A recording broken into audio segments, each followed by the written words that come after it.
विचारांचे कडे सोबतीला तयास वेगा जाऊ तयास वेगा जाऊ शौर्य गे आम्ही जिजा माऊली गे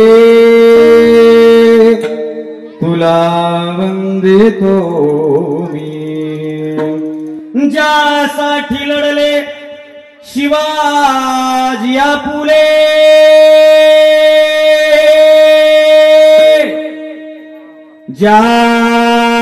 ज्यासाठी लढले शिवाजी फुले संभाजी ते एकले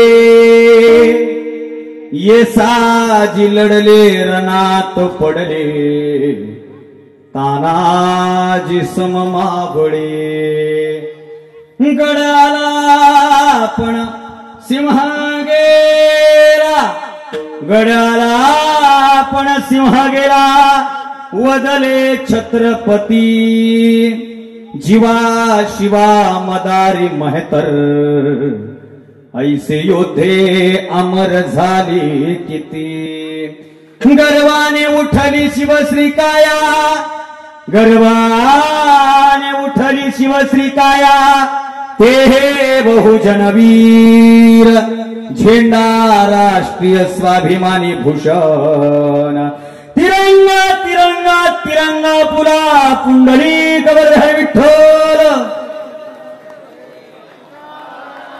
पंढरीनाथ भगवान की हरी ज्ञानेश्वर महाराज की जगद्गुरु तुकाराम महाराज की सद्गुरु जोग महाराज की छत्रपती शिवाजी महाराज की छत्रपती संभाजी महाराज की भारत माता की मस्तक हे पाया मस्तक हे पाया मस्तक हे पाया मस्तक हे पाया वार करे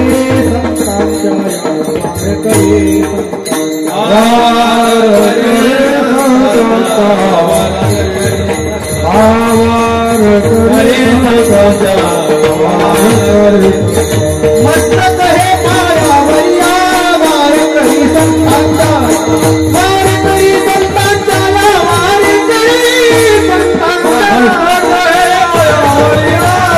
करी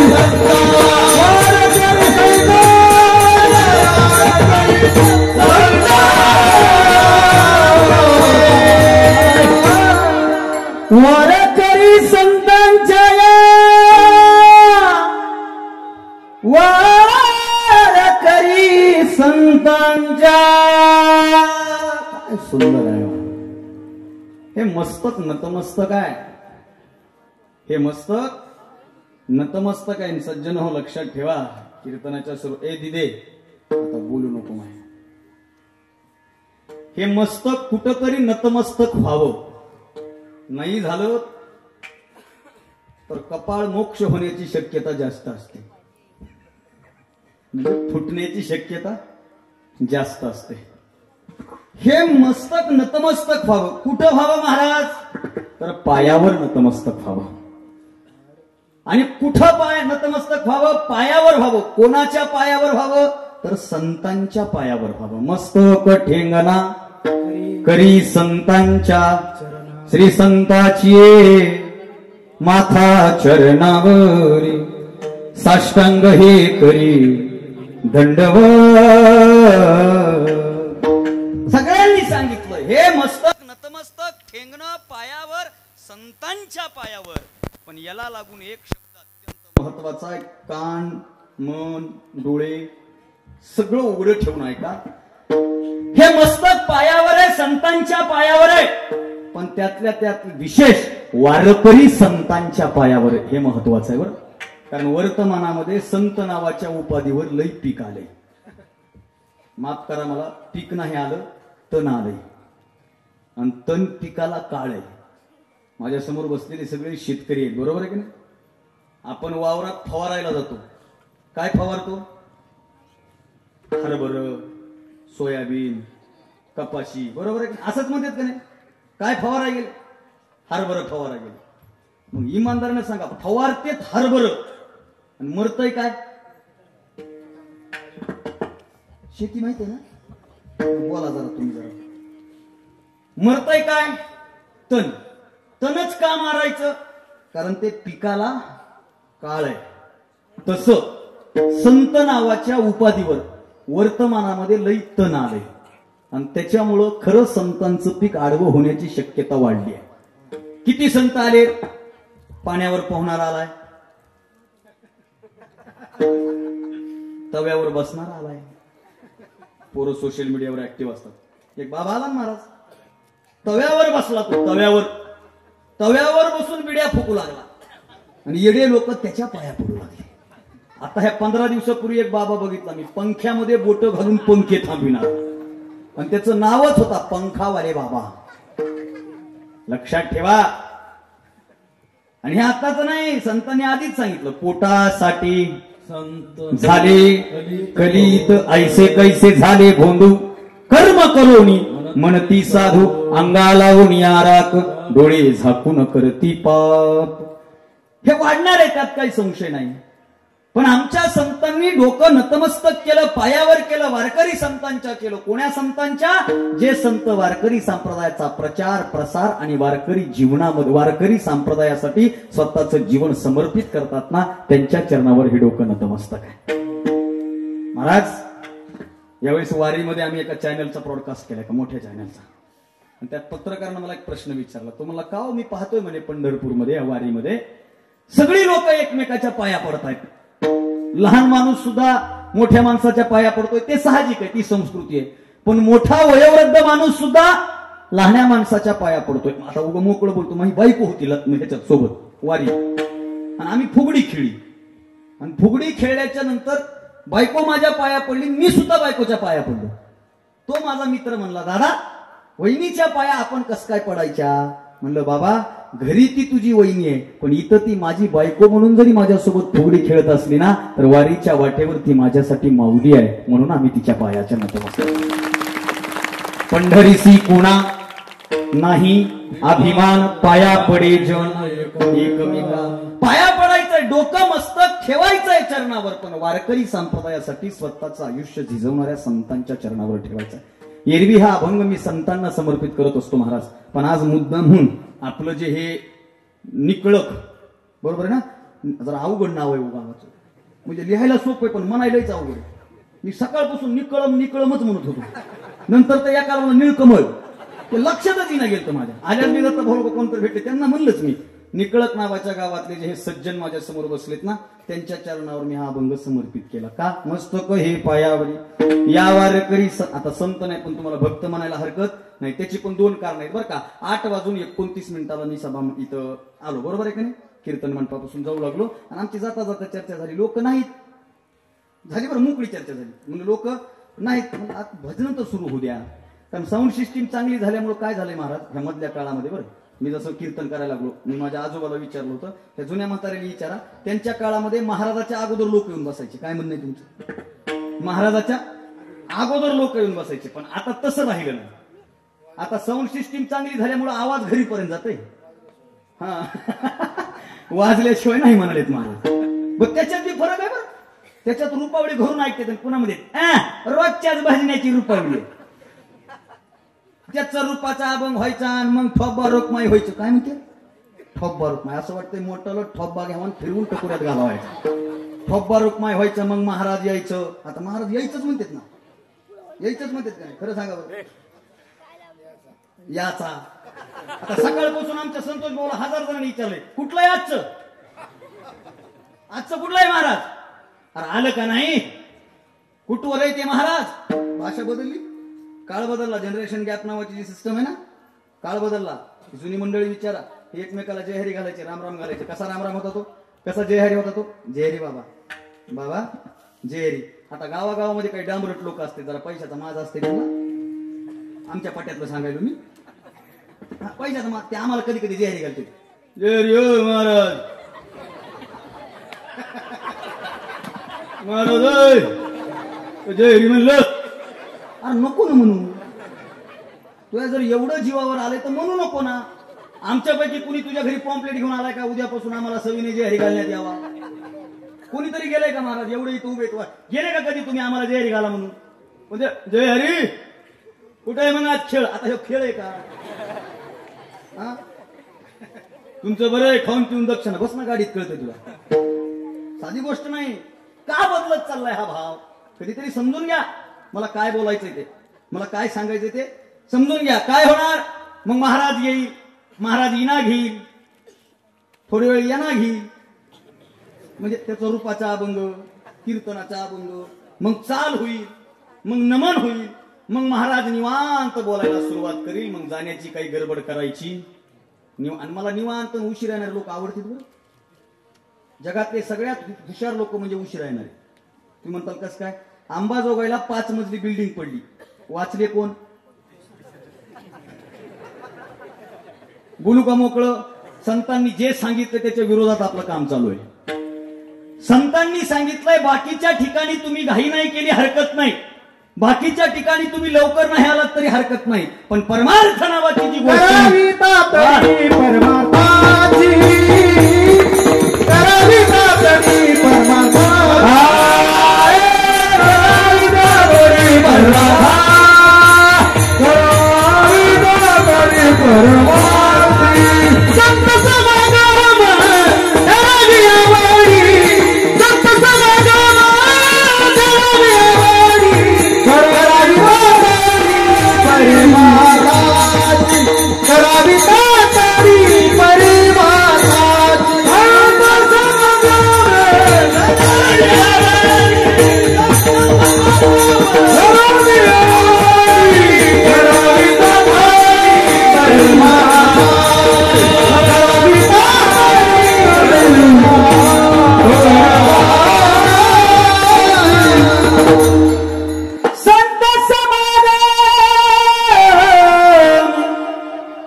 समागमाची आवड धरावी किंवा धरोनी, 2 पाठ आहेत बरं. धरोनी आवडी धरावी, करावी तातडी परमार्थाची किंवा करावी तातडी परमार्थी. फक्त प्रिंट बेस, दुसरं काहीच. ऐका ना, इकडं येण्यासाठी घाई करा म्हणले, इकडं येण्यासाठी. आणि एकदा इथं आले ना, इथून जाण्याची घाई करू नका. तुका म्हणे निवांत राही आणि पाहिले पाही परतोनी आता कैसी जाऊ घरा. मग घाई करायची नाही. लोकांचं कसं आहे, बसा बसा पटकन बसा बसा बसा. आणि इकडे बघा तुम्ही माझ्याकडे, लेकर ते उठत येत जाते काय त्यांना. हा काय सांगू लागलो मी? कीर्तन काय चालू होतं आपलं? घाई करायची इकडे येण्याची. पण लोक इकडे येण्याची घाई करीत नाहीत बाबा. पण इथं आले, जसे 10:30 झाले, पकवादाचा स्वर बाजूला, तानपुऱ्याचा स्वर बाजूला, आम्हाला खालून स्वर देते. खोट आहे का हे?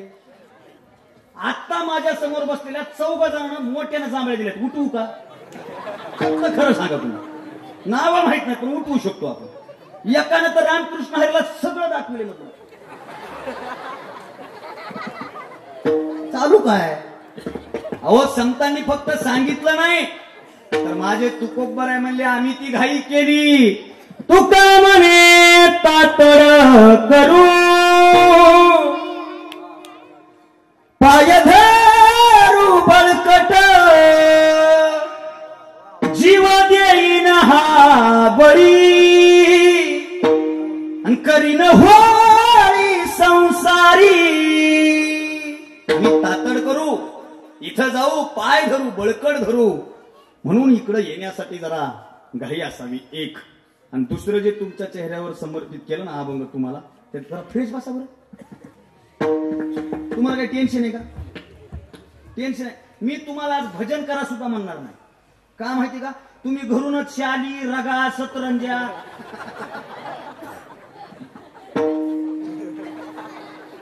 उलट मी तुम्हाला शेवटी म्हणणार आहे, हात मुझे दे दे ठाकूर. असे हात जी टाकलेत मधी, म्हणजे मी ओळखीलं की आता आपण इथं भजनासाठी फोर्स करू शकत. बरं एका गावात मी म्हणलं मी भजन करा, एक म्हातारा खालून म्हणलं तुला आणलंय कशाला? बरं तुला काय फुकट नाही आणला काय का नाही. म्हणून पहिली विनंती जरा फ्रेश बसायचं. कीर्तनात लोक फ्रेश लागतात, मला माझा स्वभाव आहे तसा. आणि आज माहोल जुळून आलाय महाराज. वा वा वा. इथं आलो तेव्हापासून मी एवढा आनंदी झालो. तिथं बदनापूरमध्ये थांबलो 25-30 पोरं. इथं अकोल्यात थांबलो. मला मागून तर अकोल्यात या म्हणजे आता विदर्भात कवा जाऊ, पण इथं अकोला आहे ते कळत. तिथं आलो तिथं 30 पोरं. इथं कीर्तनात आलो, इथं कीर्तनात सगळी तरुण पोरं. आनंद वाटला बरं मला, खरंच प्रामाणिकपणे सांगतो आनंद वाटला. कारण संप्रदायात तरणी पोरं येणं काळाची गरज आहे.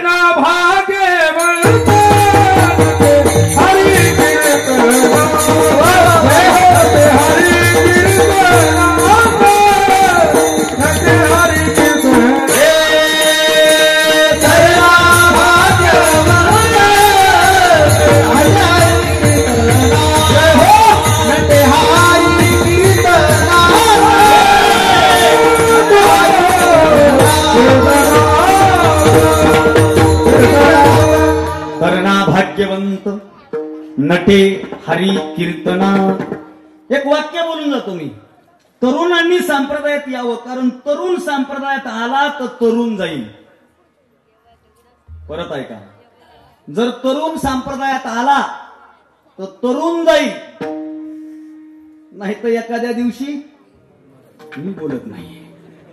खरी वस्तुस्थिती. आनंद वाटला. नाहीतर असं नसतं दादा. 2 मृदंगाचार्य सगळं जुळून आलो. बऱ्याच भागात कीर्तनाला असं नसतं. कीर्तनाचा माहोल म्हणजे महाराज माझ्यासारखा असा गुलाबाच्या फुलासारखा टवटवी. काय झालं नाही का? काळा गुलाब आहे मला, काय झालं? भजनी सगळे झेंडूचे फुलं एका दोरीत ववलेली, पकवाजे कमळाच्या फुलासारखे, आणि आमच्या समोर सगळे सूर्यफुलं.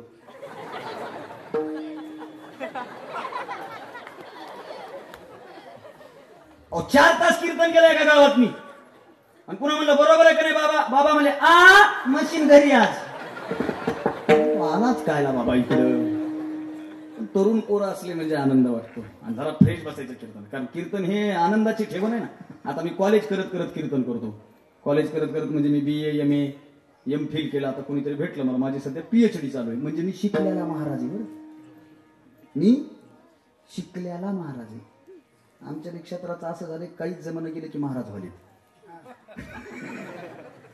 10वीचा निकाल लागला नाही का, पोराच्या बापानं मला फोन केला, जयरी बाबा. म्हणलं जयरी काय चाललंय? काय कार्यक्रम चालू? बाबा पोराचा एक विषय गेला. म्हणलं मग काही तर करा ना बाबा. आता मी काय करू? मी काय बोर्डात वळवतोय? मी करू काय? म्हणलं त्याला डबल फॉर्म भर. नाही डबल निघत नाही म्हणाले ते. मग एखादी संस्था असली तर बघा ना कुठं. म्हणलं इकडे एक गेलाय तिकडे एक सुद्धा निघणार. ते मला नाही काय नाही, फक्त डबल लागलं तरी बस झालं, दुसरं काही.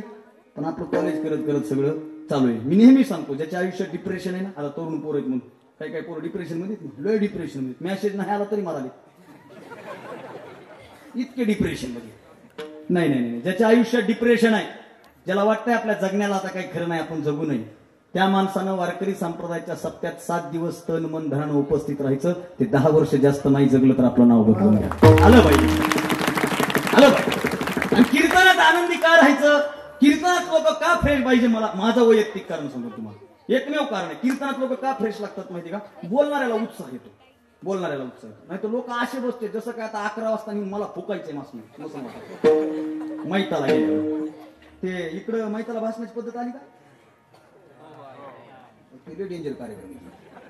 मैताचं भाषण म्हणजे फार डेंजर कार्यक्रम. सगळे लोक बसलेले असते, जे बोलायला उभा राहते त्याचं सुरू होत. आज या ठिकाणी आपल्या गावचं यांचं दुःखद निधन झालेलं आहे. आता निधन दुःखदच असतं का? कोणी म्हणतं आमच्या इथं मारुतीच्या कृपेने गेले. बरं, ते गेल्यामुळे अख्ख्या गावाला जरी आनंद झाला असला तरी काय म्हणते, दुःखद निधन झालेलं आहे. त्यांचे माझे लय जिव्हाळ्याचे संबंध होते. मग तुला नाव कसं काय माहित नाही? नाव बघून वाचालास, पण त्यांचे माझे लय जिव्हाळ्याचे संबंध होते. देव करो त्यांच्या आत्म्याला शांती लाभो. देवच करणार आहे, तू जिथे पण शांत राहू दिल नाही. मोकळं आहे का? खरं आहे का? सांग बरं. आता मोकळं. चला, ते भाषण कुणी ऐकतंय का? बघा, मला माझ्या व्यासपीठाचं महत्व सांगायचं. इथंही वक्तृत्व आहे, तिथंही वक्तृत्व. रडायले का? रडू द्या. हा इकडे बघा, ते भाषण कुणीतरी ऐकतंय का? ते घरातले ऐकतात का?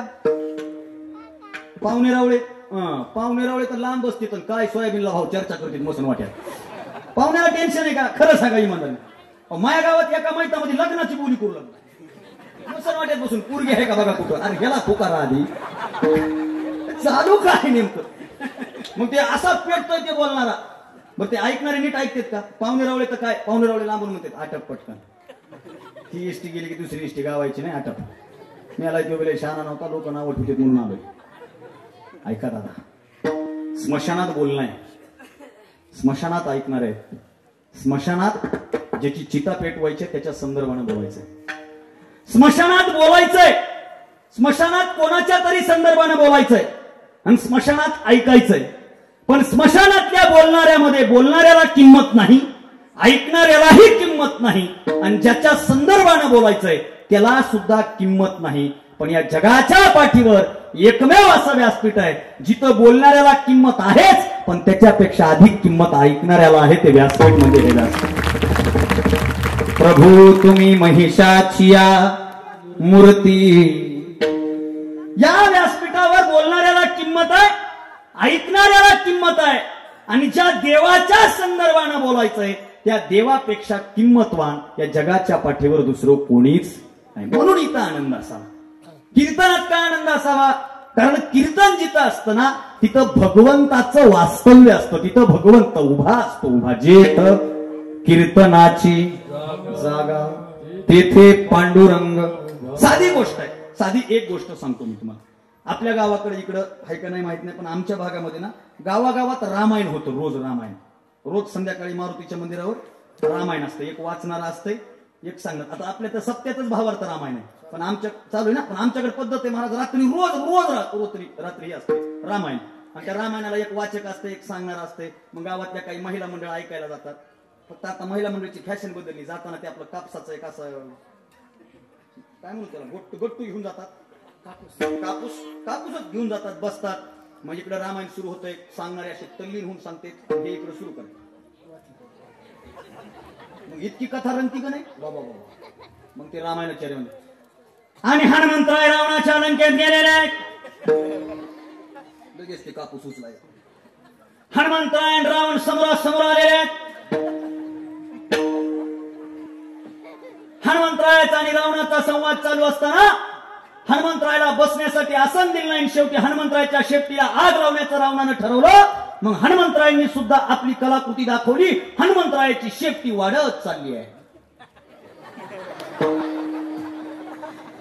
शेपटी वाढतीये. हनुमंतरायांनी त्याच शेपटीचं आसन केलं. असंच आहे का नाही? हा, आता विनोद सोडा, पण त्या रामायणामध्ये जिथं रामायण होतं ना तिथे एक रिकामा पाट असतो, आणि त्या रिकाम्या पाटाला हळद कुंकू लावलेलं असतं. परत पूज्य श्रद्धेय ढोग बाबांच्या जर तुम्ही कधी रामकथेला गेलात तर रामकथेच्या व्यासपीठाच्या उजव्या हाताला एक घोंगडी ठेवलेली असते. त्या घोंगडीवर कोणी बसत नाही महाराज, पण घोंगडी तिथं ठेवलेली असते. मी लहानपणी माझ्या गावातल्या रामायणाचार्याला विचारलं होतं, दादा हा रिकामा पाट आहे, याच्यावर कोणीतरी बसा ना, नाहीतर कोणाला तरी बसू द्या. त्या रामायणाचार्यांनी सांगितलं होतं, बाबा जिथं रामायण होतं ना तिथं साक्षात बजरंग बली येऊन रामायण ऐकतात, म्हणून तो पाठ त्यांच्यासाठी ठेवलेला आहे. ही रामायणाचार्याची श्रद्धा आहे आणि आम्हा वारकऱ्यांची श्रद्धा आहे. जिथं कीर्तन होतं ना तिथं साक्षात भगवान पांडुरंग परमात्मा उभा असतो. उभा तेथे आस देव उभा, तेथे आस देव उभा, तेथे आस देव उभा, तेथे आस देव उभा. दिसे समते नाची शोभा, दिसे समते नाची शोभा, देव उभा, तेथे आस देव उभा, दिसे समते नाची शोभा, दिसे समते नाची शोभा, तेथे आस देव उभा, तेथे आस देव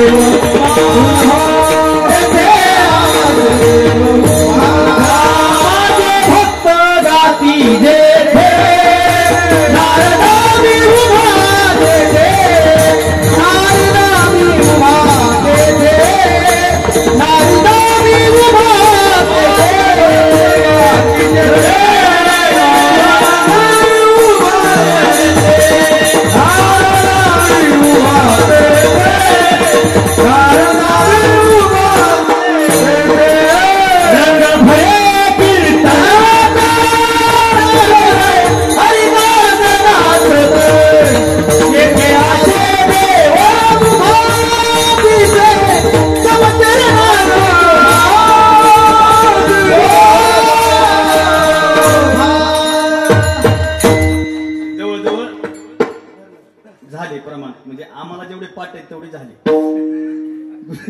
बिना का काय राहिलं नामदेव कीर्तन करी पुढे देव म्हणजे सगळ्या प्रमाणांती काय सिद्ध होतं जिथं कीर्तन आहे तिथं भगवंत आहे. मग आता इथं कीर्तन आहे तर इथं कोण आहे कोण आहे तुम्ही म्हणा भगवंत आहे ना आणि तुमच्या प्रत्येकाच्या बाजूला कोण आहे देव आहे ना.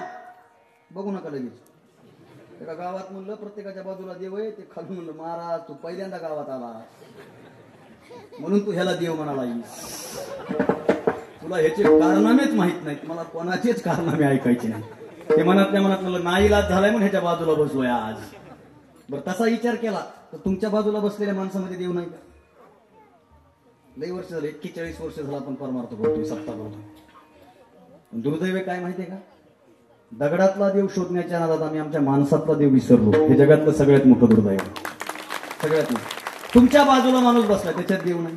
सगळ्या संतांनी काय सांगितलं ज्ञानोबारायांनी हरिपाठात सांगितलं सर्वा घटी राम देहादे सर्वस्य चाहं ममैव प्रत्येकात.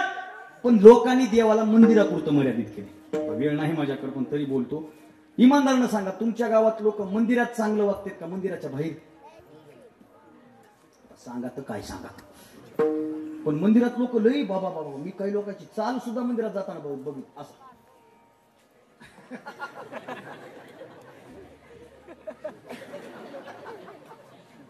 आता नवीन आणले पोरांनी ते मंत्रच कळला नाही मला. मेंदू आहे पण छातीचं काय खरं नाही काय कोणता मंत्र आहे महाराज मोकळं सांगा हाय का हे मंत्र आहे काही काही तर एवढे गडबडीत आहेत एवढे गडबडीत असं चालता चालता मारुतीलाच करत.